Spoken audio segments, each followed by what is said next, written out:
Channel Rupali, voice of Bangladesh.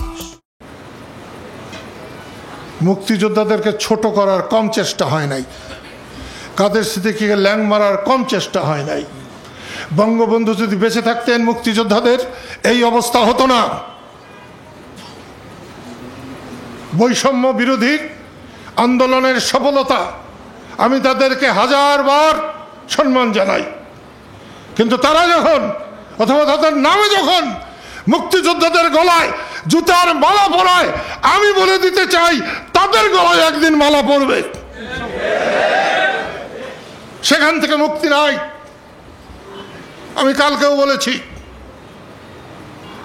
Sheikh হাসিনার পতন আল্লাহর তরফ থেকে হয়েছে।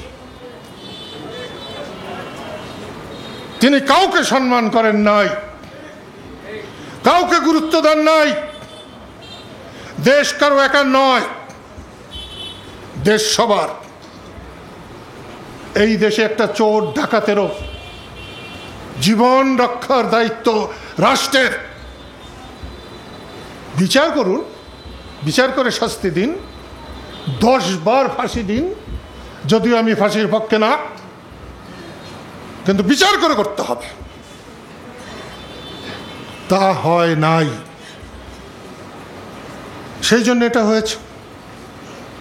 শেখ হাসিনাকে উৎখাত করে আজকে যারা বসছেন তারা কিন্তু খুব ভালো করতে পারছেন না বা করছেন না।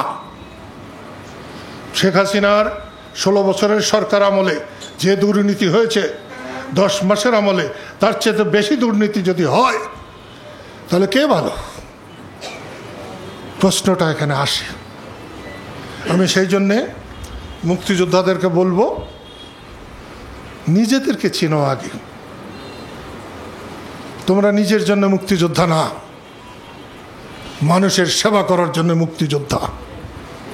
বুকে হাত দিয়ে বলো তো, মিথ্যা আমি সহ্য করতে পারি না। বুকে হাত দিয়ে বলো তো, কয়জন মানুষ সাধারণ মানুষের কথা চিন্তা করো, কয়জন মানুষ অন্যের কথা চিন্তা করো? তুমি অন্যের কথা প্রথম চিন্তা করো, তবে সে তুমি মুক্তিযোদ্ধা।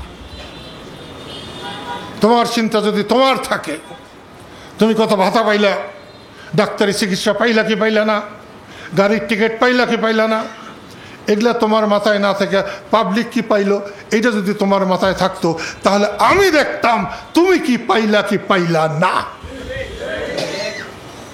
আমি কি দেখতে পারছি? পারি না। এখানে বুকে হাত দিয়ে বলে যাও, কাদের সিদ্দিকী ডাক দিলে আমরা 1000 আসবো, বেশি না 1000 আসবো আমরা। এখন হাত নামাও, আমি এটা বুঝি, আমার বয়স হয়েছে। খালি ডাক দিলে 1000 আসবো। একটা মুক্তিযোদ্ধার গায়ে যদি একটা মাছি বসে, আমার গালে এসে থাপ্পড় দিও। আমাকে বঙ্গবন্ধু জেলা গভর্নর বানিয়েছিলেন। আমি এই পুলিশ প্যারেড ময়দানে বলেছিলাম, আমি আর কিছু না পারলেও তোমাদের আমি কথা দিয়ে যাচ্ছি, আমি যতক্ষণ থাকব ততক্ষণ এই টাঙ্গাইল জেলায় ঘরের দরজা খুলে কেউ যদি থাকে, তার বাড়িতে চুরি হলে তার দায়িত্ব আমার। আমি যদি সে দায়িত্ব পালন করতে না পারতাম, আমি নাকে সেচুর দিয়ে মুইরা যাইতাম। এত ভালো মানুষকে সুন্দরভাবে চালানো কোনো কঠিন কাজ না। মানুষ হাঁস মুরগি পালে, গরু ছাগল পালে, আর মানুষ তো মানুষকে ঠিকভাবে বলতে পারলে, বুঝাতে পারলে, আল্লাহর শ্রেষ্ঠ জীব মানুষ, আশরাফুল মাখলুকাত, তাকে ঠিক চালানো কোনো কঠিন আছে? সেই জন্য বলছি, এরপরে তোমরা নিজেরা ইউনিয়নে থানায় বৈশা চিন্তা করো, সেটা কি সমস্যা, কি অসুবিধা, ওগুলো মাপার দরকার নাই। হিমালয়ের চাইতেও ভারী সমস্যা হলেও আমরা সেটাকে মোকাবেলা করব। কিন্তু 1000 তো আসতে হবে নাকি?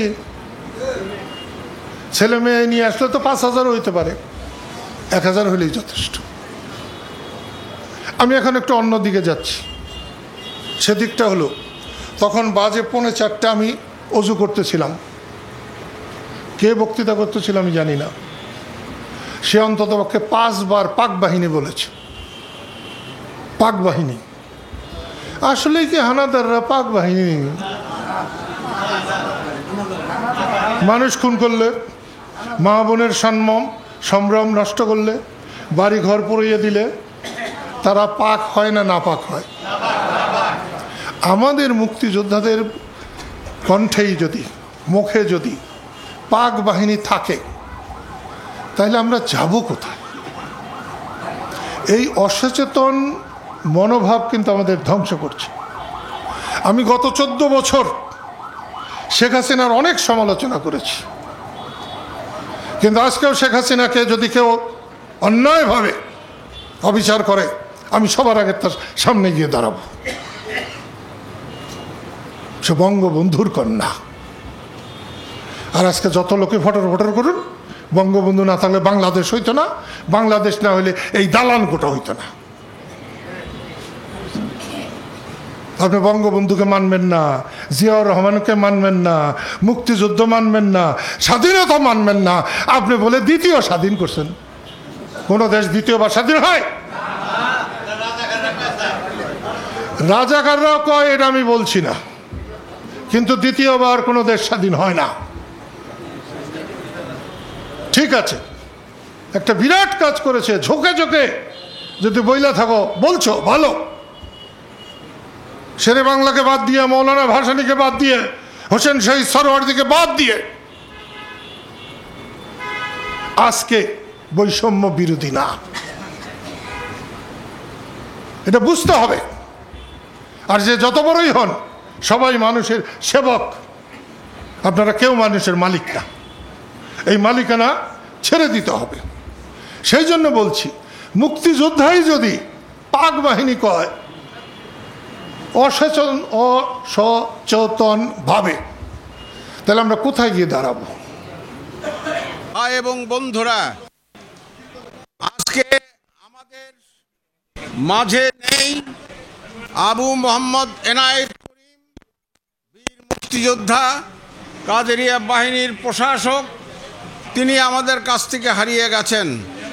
আজকে তার শোক সভা অনুষ্ঠিত হচ্ছে সমগ্র টাঙ্গাইল জেলায়। কাদেরিয়া বাহিনী যে যেখানে আছে সবাইকে বলা হয়েছে, সবাই আপনারা আসছেন, আপনারা ধৈর্য সহকারে আমাদের সামনে যারা বক্তব্য রাখবেন তাদের বক্তব্য আপনারা শুনবেন। আপনারা জানেন কে কে বক্তব্য রাখবেন। তার মধ্যে আমাদের সবারই শ্রদ্ধেয় আমার বড় ভাই জনাব লতিফ সিদ্দিকী এখানে আছেন, আমার বন্ধু আলমগীর খান মেনু আছেন, আমার ছোট একটি ভাই চ্যানেলের রূপালী পরিবেশনা।